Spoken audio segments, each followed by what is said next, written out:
Welcome back to Odyssey of a Teenage Dirtbag, the true story of how a kid who once had nothing, no direction, and no shot built a life worth living. If you're new here, I'm glad you found us. If you like what you hear, I encourage you to go back and check out the story from the very first episode. This podcast is about what it really takes to climb out from rock bottom and why that's always possible. I'm your host, Michael. Let's get into it. This is episode 7, Homecoming. Landing back on solid ground in Washington was a hell of a feeling. I'd spent nearly a year out of the country, and just seeing the evergreen trees again warmed my heart. My family had picked me up from the airport, and I hugged them all deeply. My mom and dad were there, and my sisters came with them, and they all commented that I was super tan and that my hair was way long, but they were all just genuinely happy to see me. You know, these were my people. And on the way home to Bonnie Lake, there's always this moment when you come up Highway 410 along Eli Hill, right as you crest the top of the place where Sky Island Drive crosses the highway. And Mount Rainier just hits you smack in the center of the skyline and really rips the breath right out of your lungs. It's totally majestic. It was kind of my, we're not in Kansas anymore kind of feeling, you know, and it just had all set in all at once. I realized I was home. My friends threw me a few welcome home parties, and while I enjoyed the attention, I really felt like Robert De Niro's character in The Deer Hunter coming back from Vietnam. I was indifferent to the experience. In a sense, it felt like my entire life had changed, like I'd been gone a lifetime, like I'd been born and died and was born again. I wasn't the same person from before Mexico. I could speak 2 languages. I'd taught ESL. I'd made friends from all over the world. I'd learned guitar. I could skateboard better than ever before. But more importantly, my heart had changed. I was motivated to be better. I had a suitcase full of new dreams about what my future could hold, and I was ready to unpack them. So my entire life had changed. But it seemed like everyone around me was exactly like before I left them. Taylor and the whole crew who I'd been spending a majority of my time with before I'd left, they had all been raided at Taylor's apartment. Apparently, law enforcement had been conducting long-term investigation into activities there involving detectives and the whole works. And ultimately, they had crashed in and arrested everyone just a bit after I had left to Mexico. They were all in serious trouble and facing a handful of drug-related criminal charges. Jack and Noel, he had moved away and to join the army to avoid some of the serious consequences. But Taylor and a few others were swept up. And it really did seem like I dodged a bullet by going to Mexico when I did. A few weeks into returning, I had rekindled my connection with Madison. We started seeing each other again, and I think she was charmed by my new international man appeal. She was still sort of out of my league, so I was happy to have her affection and attention for a while. But I started taking a prescription for antidepressants because I had shared in honesty with my primary care provider when asked that I had some infrequent substance use.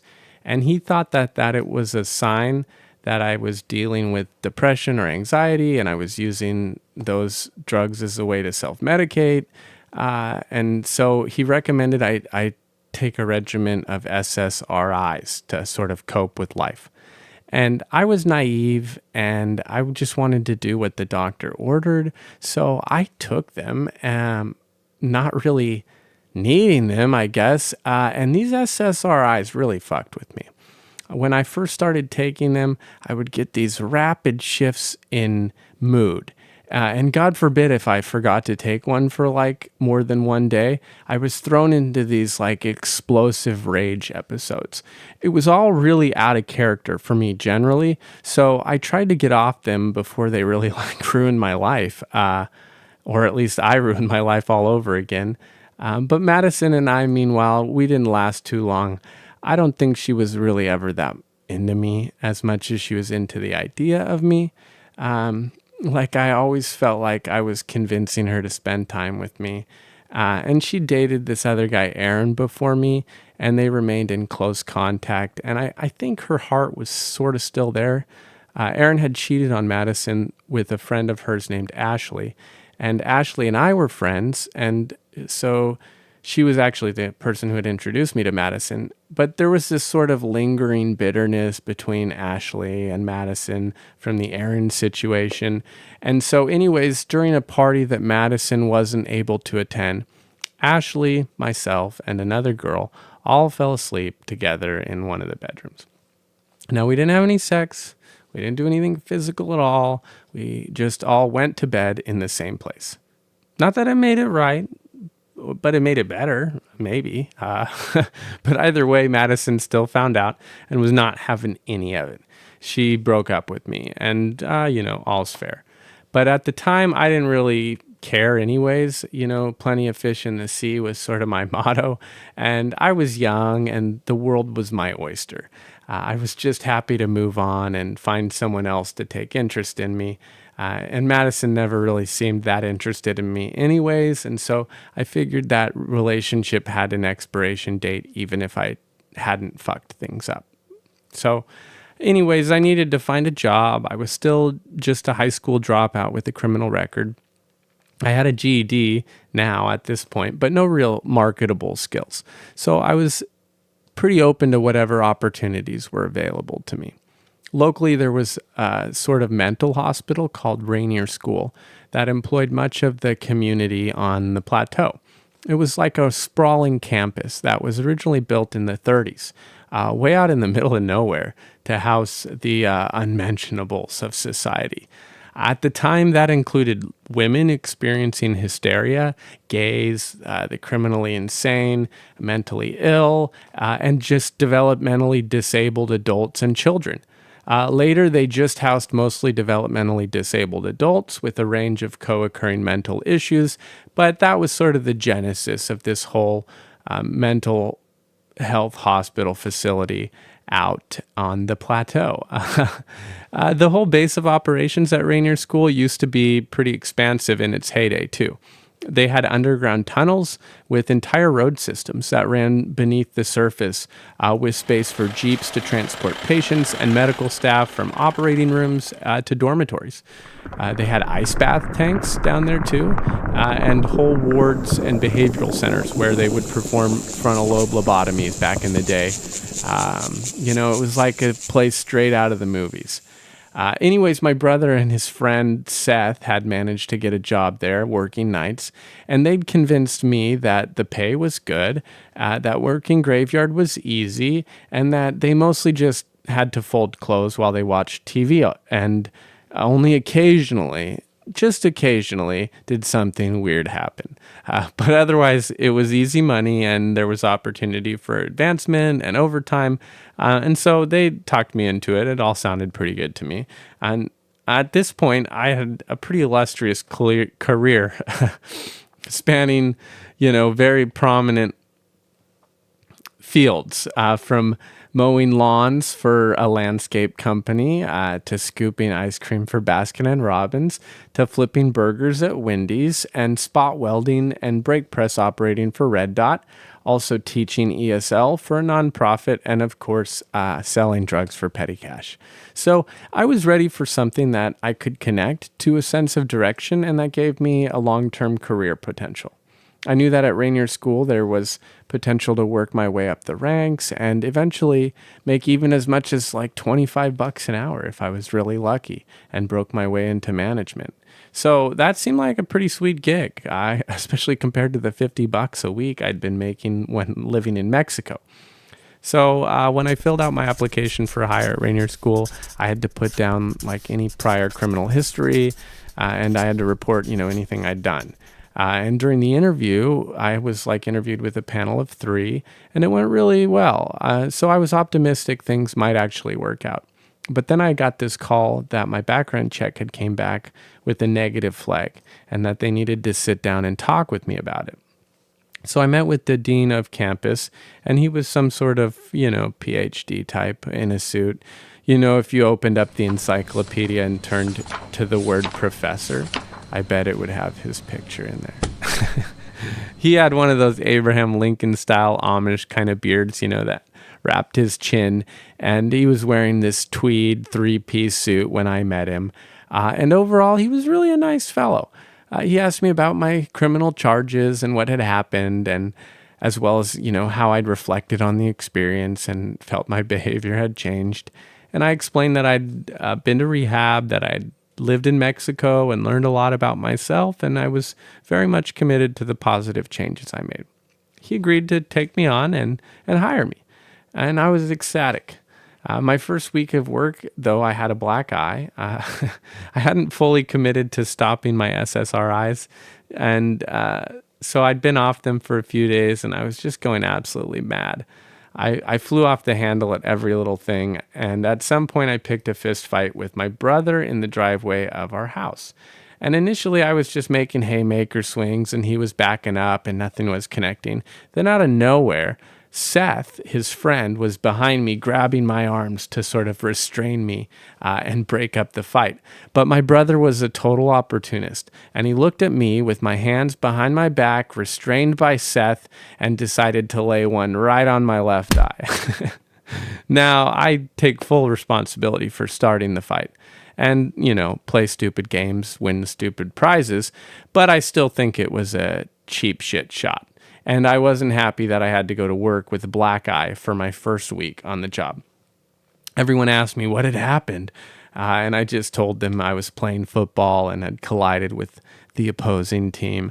I didn't want to be dishonest, but I had only just landed the job, and reporting a fist fight seemed like a poor way to get off on the right foot. Everything started off okay, though, otherwise. I had 2 days of training, and then they sent us out to our house assignment for our first night of work. And the campus was set up by organizing client houses into groups along these various cul-de-sacs. And we called the patients clients, and they were most definitely patients, and they were residents at the facility involuntarily.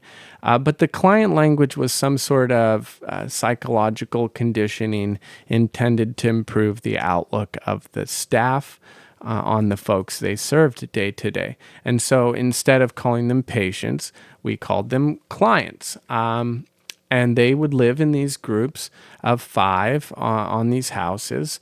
And with the houses being organized in PATs, depending on the client diagnosis and the care level. There were 3 primary PATs, A, B, and C, with A being the highest level of care, mostly bedridden folks, B requiring more of an intermediate patient care level, and C, who were higher functioning folks that still needed some level of care or supervision to prevent harm.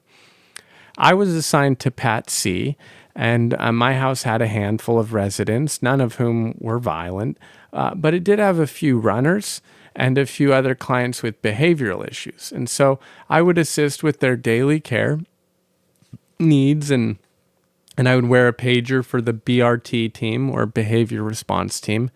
And this meant that I would wear this pager while I was on my house assignment, and occasionally it would go off and list the specific location and incident type on the pager screen that I would have to respond to.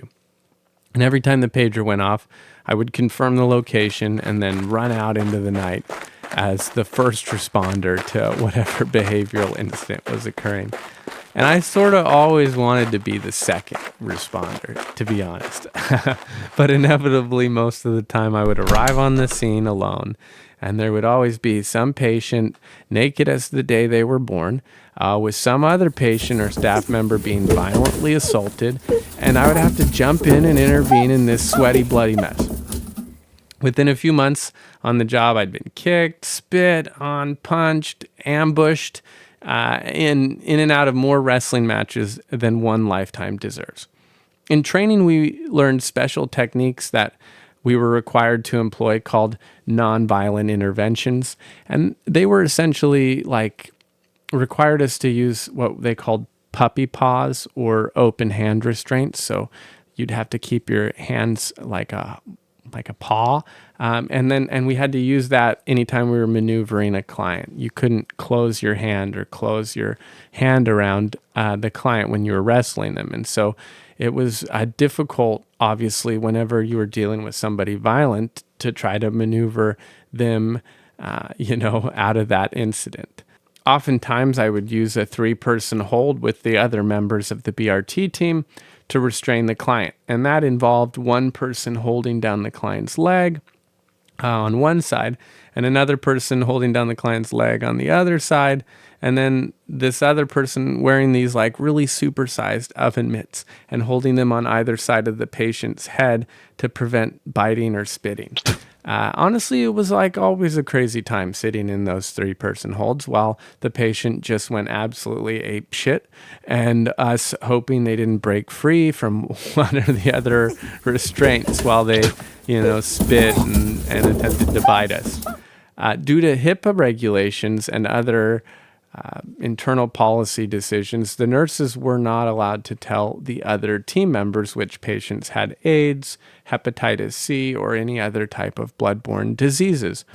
So oftentimes the patient would be bleeding or spitting all over you, and you really had no idea what your risk level was. A lot of policies sort of prioritize client safety over the safety of the staff, which resulted in this environment where you never really felt safe.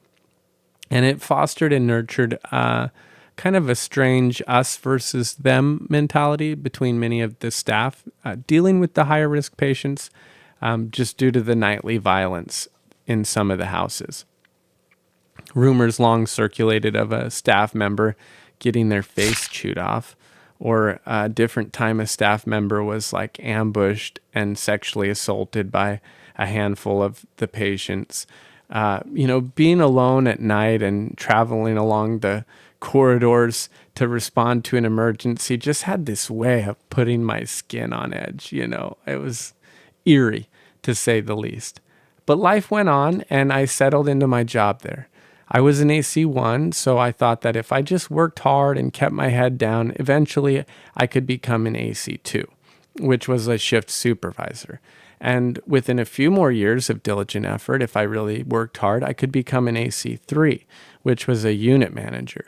And, I'm from a working class family, and making my family proud was mostly contingent on my ability to keep a steady job. Like that was always in the fine print of proud parents, was that you had a steady job and you went to work every day. And this was my first real opportunity to do just that. I'd started dating a girl that was friends with my old ex-girlfriend Lauren from way back when we were in high school. Her name was Caitlin, and she had just moved back to town after an unsuccessful 3 years at college. Her parents were just recently divorced, and she had simultaneously had broken up with her high school boyfriend at the time. And I think I just happened to be around when all of these events aligned. And we just kind of fell in quickly with one another, and we're living together rather fast in a nice 3-bedroom apartment in Lakeland Hills above Auburn. We had a few roommates, and so things were still pretty chaotic. We would throw house parties from time to time, which occasionally ended in fist fights out in the parking lot. But for the most part, we were trying to be responsible adults. My job didn't pay particularly well, and I was always on the knife's edge of missing a bill or falling behind on a car payment. But we were surviving the best we could, and my job was steady enough. By about November of that year, Caitlin announced to me that she was pregnant. And I think I threw a small pity party for myself at that point. I was 20 years old and still only had my GED. And while my job paid enough to support me alone, it was a far cry to believe that I would be able to pay for a child or support a family without making significant lifestyle changes. I had big dreams of traveling the world and learning more languages and living in other countries, living wildly.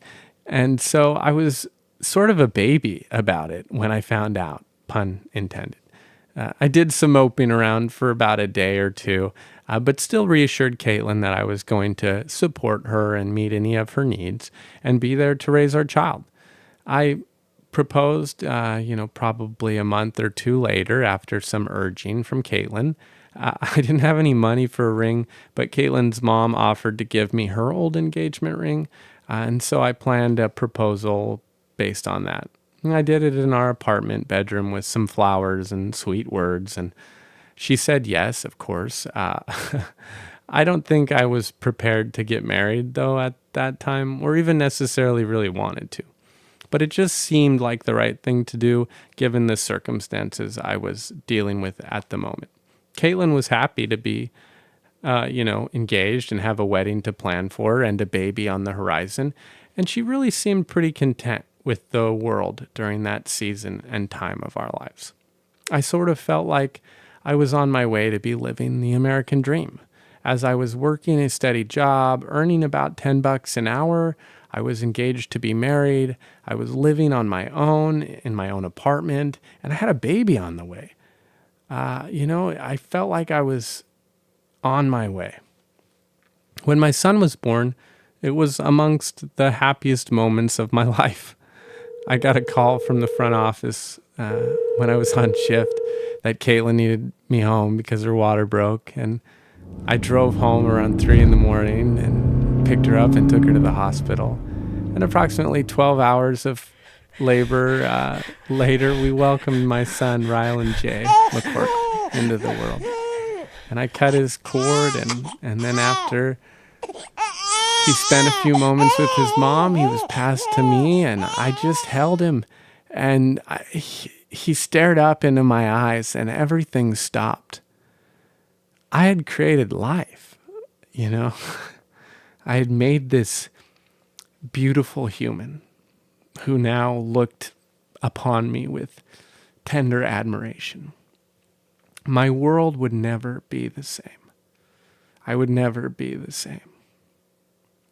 I heard someone say once that the moment you have kids is the last time you're alone in your own mind ever again. And that was certainly true for me. Everything for me from that moment on was motivated by my need to protect his life and ensure his well-being. Well, I should have known something bad was on the horizon when George W. Bush left office, because he gave this really haunting state of the union about how a recession was coming. We're in the midst of a serious financial crisis, economic collapse, and the federal or something like it. I remember watching it on TV, but not really processing it until July of 2009. I was called down to the conference room at work with about 30 or 40 of my fellow employees. And we were all walking in, someone said that we might be getting pink slipped. And I remember saying to that person, they can't fire us. Who's going to take care of these patients? I said, with too much confidence, because I was wrong. They laid all of us off about 30 minutes later. State funding and resource allocation and yada, yada, yada. We were given 30 days notice. My son was about 2 weeks old at this point, and I was panicking about paying rent and my car payment and paying for diapers and food. I reassured myself that unemployment was available in the worst case scenario, but that I wouldn't need it because I would be finding a new job before benefits even had the chance to kick in. So I packed my things for the day, and I went home to tell Caitlin the hard news. Thanks for listening to Odyssey of a Teenage Dirtbag. Every episode is another piece of the story. Proof that no matter how far you fall, there's always a way back up. If this episode meant something to you, share it with someone, Like and subscribe below if you haven't already. And until next time, keep chasing the life you were meant to live. Thanks for listening.